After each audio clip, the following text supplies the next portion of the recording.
Hello everyone, I hope you all are fine.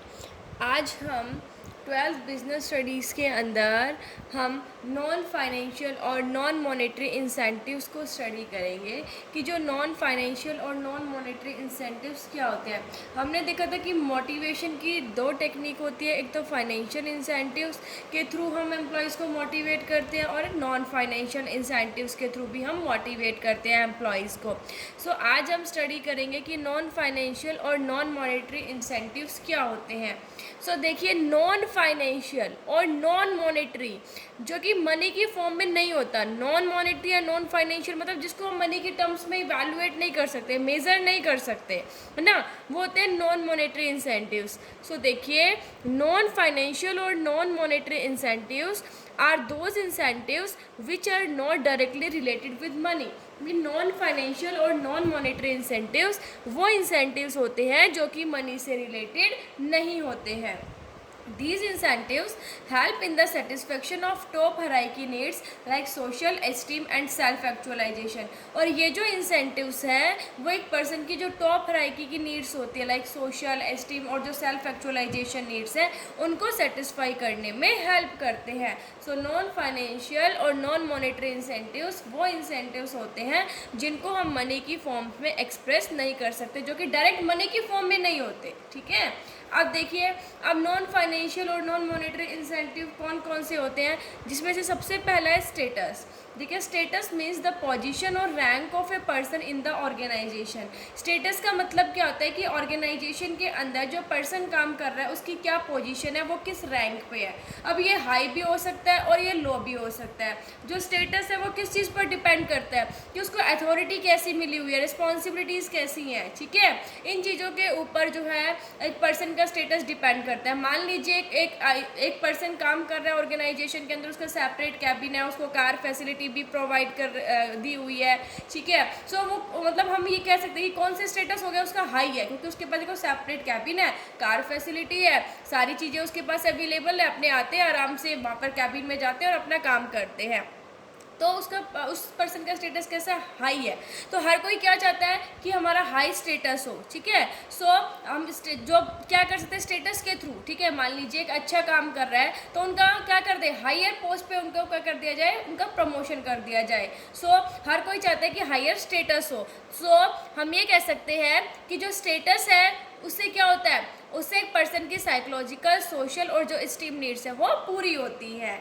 Next है organizational climate. Organizational climate का मतलब होता है ऑर्गेनाइजेशन के अंदर का वर्किंग सिस्टम कैसा है। ठीक है, मतलब जहाँ पर एम्प्लॉयज़ काम कर रहे हैं वहाँ का एनवायरनमेंट कैसा है, वहाँ का वर्किंग सिस्टम कैसा है, मतलब इंडिविजुअल को फ्रीडम दे रखी है नहीं दे रखी, जब वो अच्छा काम करते हैं तो उन्हें अवार्ड्स मिलते हैं या नहीं मिलते, एम्प्लॉयज़ को कितनी इंपॉर्टेंस दे रखी है, ये सारी चीज़ें ऑर्गेनाइजेशनल क्लाइमेट के अंदर इंक्लूड की जाती है। ठीक है, लाइक देखो, इंडिविजुअल को ज़्यादा फ्रीडम दो, वो अगर वो अच्छा काम कर रहे तो उसको रिसिप्ट वो अवार्ड्स दोगे तो वो मोटिवेट होंगे, उनकी एम्प्लॉयज़ की इंपॉर्टेंस को बढ़ाना, ये सारी चीज़ें जो है वो ऑर्गेनाइजेशनल क्लाइमेट के अंदर आती है।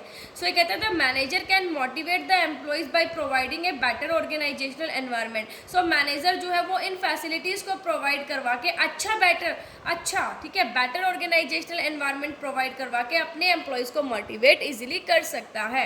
सो ऑर्गेनाइजेशनल क्लाइमेट अगर अच्छा होगा तो जो एम्प्लॉयज़ है वो अच्छे से मोटिवेट होंगे, वो अच्छे से फुल डेडिकेशन के साथ काम करेंगे।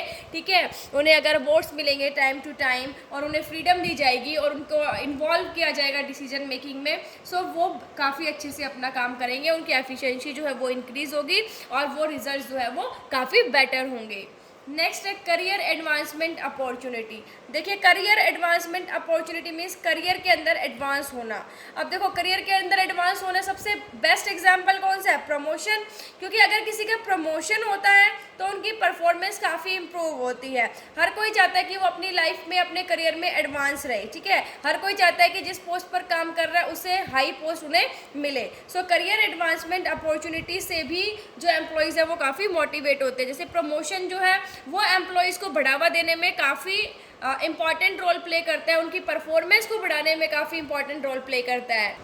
सो मैनेजर को क्या करना चाहिए, वर्कर्स को अच्छी अप्रोप्रिएट अपॉर्चुनिटीज़ प्रोवाइड करनी चाहिए ताकि वो अपने परफॉर्मेंस को इम्प्रूव कर सके। ठीक है, मतलब अपने परफॉर्मेंस को इम्प्रूव करने के उनको क्या करना चाहिए, अप्रोप्रिएट अवसर देने चाहिए मैनेजर्स को। किसको देने चाहिए, वर्कर्स को, ताकि वो भी हायर लेवल जॉब पर प्रमोट हो सके, क्योंकि हर कोई चाहता है कि वो उनका प्रमोशन हो। इसलिए मैनेजर को उनको अपॉर्चुनिटी देनी चाहिए कि वो अपने आप को प्रूव कर सके, अपनी परफॉर्मेंस को इम्प्रूव कर सके और एक हायर जो लेवल जॉब है उसको वो अचीव कर सके, मतलब उनका प्रमोशन पर वो इजीली पहुंच सके। फिर है next job enrichment. Job enrichment का मतलब है कि काम के अंदर देखो क्या कहते हैं, काम की इंपॉर्टेंस को बढ़ाना। हम ये कह सकते हैं कि काम की इंपॉर्टेंस को बढ़ाना। ठीक है, मतलब देखो जॉब एनरिचमेंट का मतलब है कि process of designing jobs with more variety of work content, मतलब ऐसी जॉब हो जिसके अंदर वर्क कंटेंट बहुत ज़्यादा हो। ठीक है, हायर लेवल ऑफ नॉलेज की जरूरत हो, स्किल्स अच्छी चाहिए हो, मतलब मल्टी टैलेंटेड जॉब। ठीक है, अब हर कोई क्या चाहता है कि भाई हमारी जॉब क्या हो, ऐसी हो, बिल्कुल हो। ठीक है, मतलब देखो उसके अंदर क्या होगा, अगर हाई लेवल की जॉब होगी तो हर कोई उसके अंदर फ्रीडम भी ज़्यादा दी जाएगी। ठीक है, खुद की ग्रोथ की जो पर्सनल अपॉर्चुनिटी, जो रिस्पॉन्सिबिलिटीज़ और जो अपॉर्चुनिटीज़ है पर्सनल ग्रोथ की, वो भी काफ़ी बढ़ती है। ठीक है, तो अगर जॉब एनरिचमेंट होगा तो लोग क्या होंगे, जो वर्कर्स काम कर रहे हैं वो मोटिवेट होंगे। ठीक है, उनको भी लगेगा कि हाँ हम भी ऐसी जॉब अचीव करें, कि हम भी ऐसी जॉब अचीव करें जिसमें ज़्यादा फ्रीडम हो। ठीक है, हमारी ग्रोथ की काफ़ी क्या हो, अपॉर्चुनिटी हो खुद की पर्सनल ग्रोथ की। सो जॉब एनरिचमेंट अपने आप में मोटिवेशन का एक सोर्स होता है। नेक्स्ट है हमारा एम्प्लॉय रिकॉग्निशन प्रोग्राम। रिकॉग्निशन का मतलब है appreciatory acknowledgement, means acknowledgement with a show of appreciation. मतलब अगर कोई एम्प्लॉय अच्छा काम कर रहे हैं उनको एप्रिशिएट करो, उनको दिखाओ।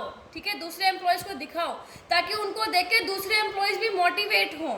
देखो usually the employees want that their work should be given due recognition, क्योंकि हर कोई एम्प्लॉय क्या चाहता है कि उनका जो काम है उनको पहचान मिले एक। ठीक है, और जब ये रिक्वायर्ड एप्रिशिएशन वर्कर्स को दिया जाता है तो वो मोटिवेट होते हैं। अगर किसी ने अच्छा काम किया और उनको मोमेंटो प्रोवाइड किए जा रहे हैं तो वो काफ़ी मोटिवेट होंगे और आगे भी वो अच्छा काम करेंगे। ठीक है, अपने पूरे एफर्ट्स लगाएंगे।